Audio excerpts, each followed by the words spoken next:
Hi, today I bring you two games that are called brevities.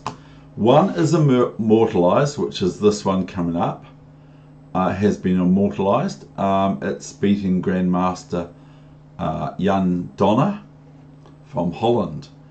Sort of like an AN person beat Donner in the Olympiad back then from China. So that's the first game. The second game is taken from Nottingham in 2018, a brevity there. And so both have, stay tuned, both have a time where you are to work out the move. And then of course you can pause your device or your computer or whatever, freeze it or turn me off and have a look at the position. So here we've got the first game, which is this is Wenzi. I'm not sure how to pronounce it in Chinese. From China, playing Jan Donner, Grandmaster from Holland, at the Buenos Aires Olympiad 1978. Here we go. So back then in the 1978s and all that sort of thing, even though it's still played a lot to this day, the Perk defense was very popular, and so Grandmaster Jan Donner is black in this case. So we're talking a long time of match game. Now here comes this move. Bishop. Oh, what happened there? Oh, I thought white got two, black got two moves. G6. Now white plays Bishop E2. Okay. So you've got to understand he's playing, the Grandmaster is playing someone who isn't known to him at all. So he doesn't know what his style of play is. From Liu. I don't know, it's Liu. So here's Bishop G7, I should know because it's immortal. G4. Wow, he's playing very aggressively against the Grandmaster, isn't he? And so here comes H6, and this is actually seen as in the book, the magazine from Chess in the UK, as being a bad move, but not that it's immediately apparent. So here's H3, okay? So it looks like white's just going to be happy with just normal play here and all that sort of thing, which one could easily assume. And here we have a bad move for black is C5. And then we have D5. I'm sorry, I missed the boat there. Castling.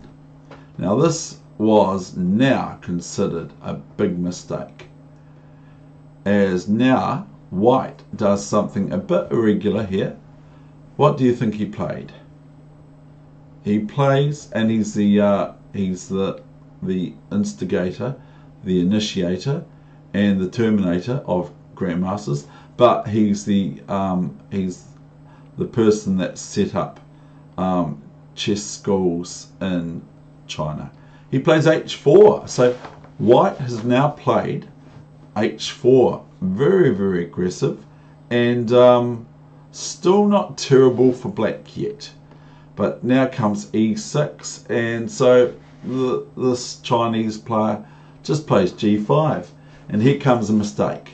Now I'm not exactly sure what to do otherwise, but here comes the mistake. Here is HG5, HG5.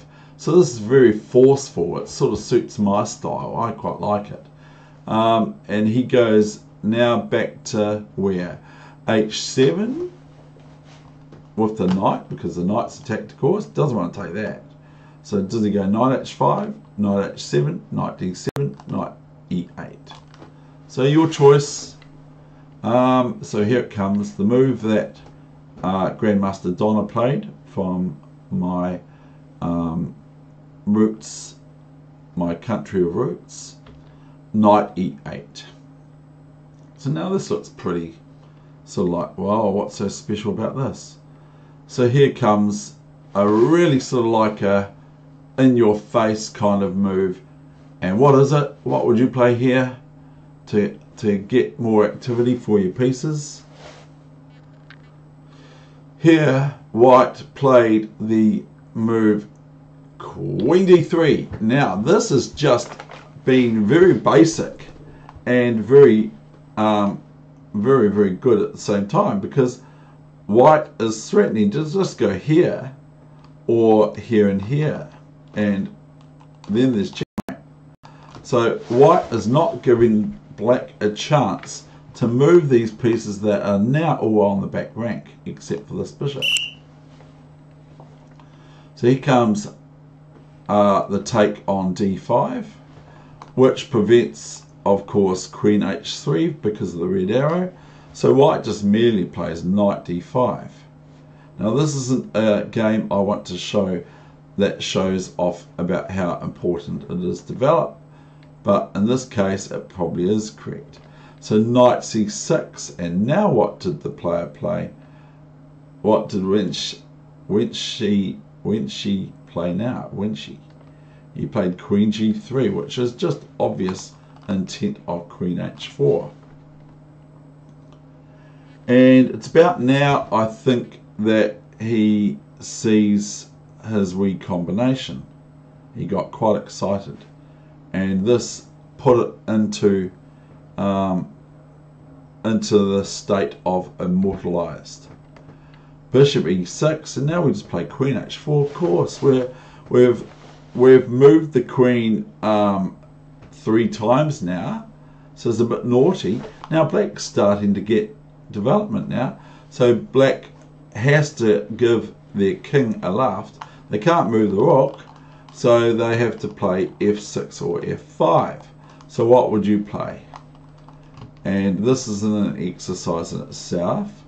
Donna played f5, of course, and queen h7. We've got this engine on, that's a bit naughty, and so this is obviously protected, so the king moves here. Okay, now what would you now play?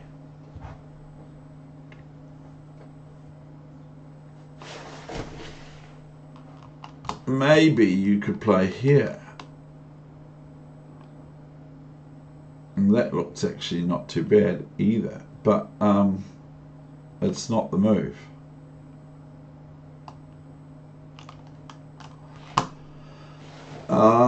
So maybe you might play here, thinking that I'll get this white squared bishop and bishop here check and all that sort of stuff. That looks quite good too.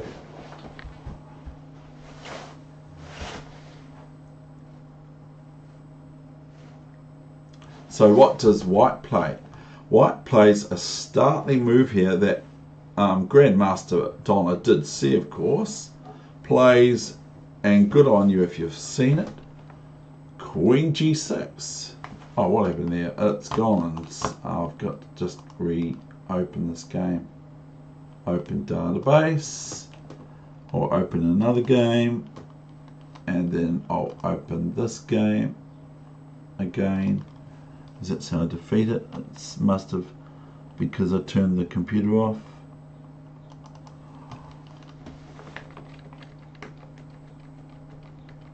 So you get to set again, so it's good for your memory. d5, h4, what a beautiful move. g5, and they say that here is a mistake, hg5.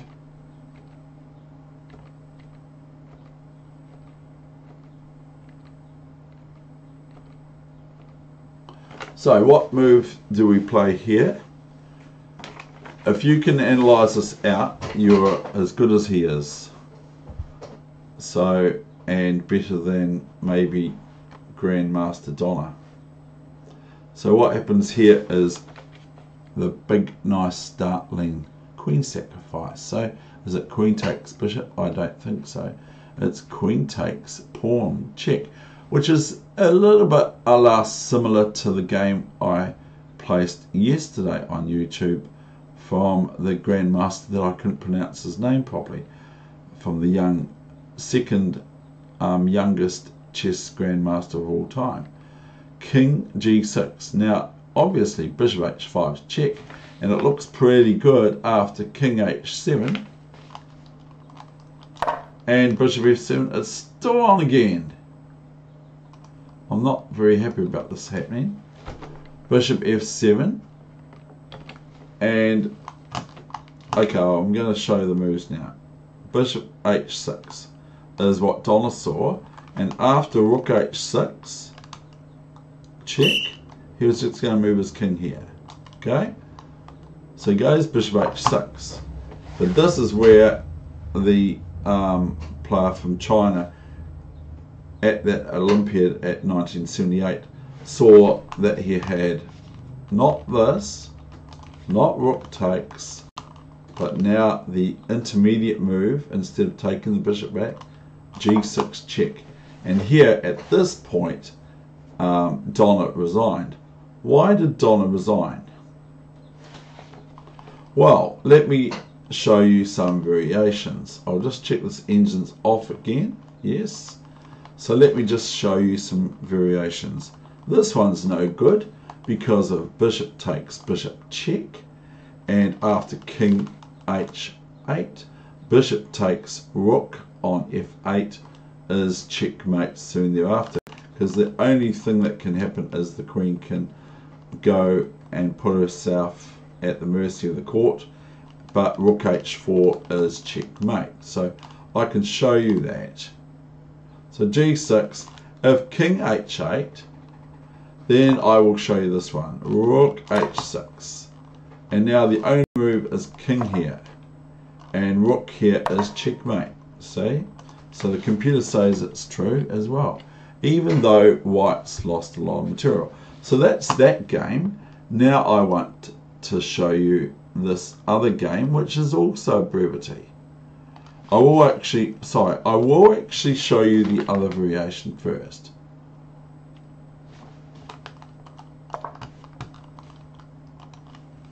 Okay, so here we got not rook h6, which is probably still good, but then you will allow bishop takes bishop, or rook takes bishop. Here is bishop check, okay, and the king can't go here or anywhere else. I don't want the whistle to go too much. I've only got king h8, that's the only square, and bishop f8 is check only. See, there's nothing that black cannot move out of check, so the only thing that black can do is queen here, and if white's silly enough, they might play something like rook h3, but rook h4 is checkmate. So that's that game. Now the next game is that I'd like to show you, prepared for you, another brevity, is the Polish. This was played 2018 in Nottingham, Sherwood Forest and all that sort of thing. D4, B5, the Polish in Nottingham. It's actually not a bad opening for black, I think, but I don't know how popular it is. But obviously it's been played here. 93, bishop g5. Now this is a move that's quite fun and quite good to play if you play d4 on move 2, and it's very popular too. I've seen it being played a lot, and it's no good for black to think I'll biff the bishop with f6 and g5, or h6 and g5.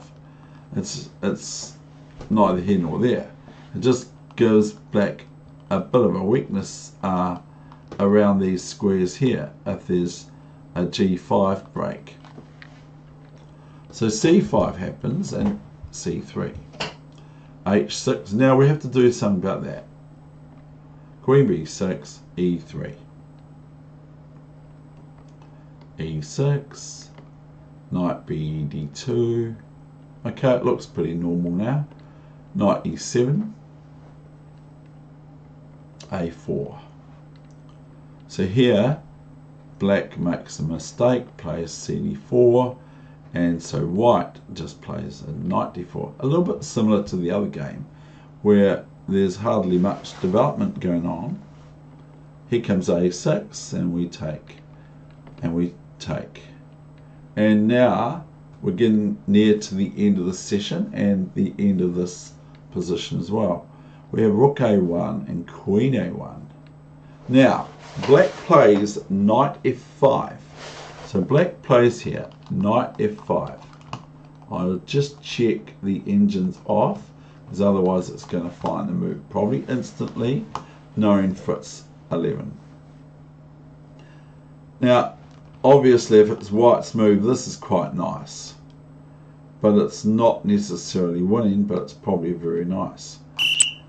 Because we've got two knights that can swing into d6 or so, and maybe win the queen, which is the sort of thing I can see. So here we've got knight f5. It's now your move. What move did white play that caused black to resign on the spot?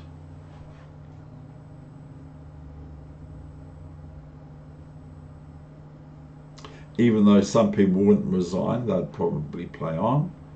But what move did white play here? So if we can take the queen, I'll give you a hint now. If we can take the queen away from this square here, we would have knight c7 checkmate. So if we could relieve the queen, we're not going to play knight here, because queen takes knight is actually no good still, because a knight d6 check and bishop b5. Although we lose, cancel. We lose, so that's not the move because it's just shown it. We lose 2, 3 pieces for the queen. So black would actually get 3 pieces for the queen, which would be quite healthy to say the least. So if we can remove this queen, say the queen's here, then we can just go knight c7 checkmate. Okay, so the queen's off the board, it's off there. We've got knight to c7 checkmate, but the queen is there. So your challenge is to find something, that's the clue, is to find something that causes difficulty to black. And so here's the move without further ado. Well done if you've seen it. It's simply just queen a7, just offering a queen swap, but there's no queen swap going to happen here, because if queen a7, okay, then we got knight c7 checkmate. Okay, that is the end of this session. I hope you enjoyed it. Sorry about Fritz 11 bungling the game for me. All the best with your chess, no matter what your level is. I hope you enjoyed those games.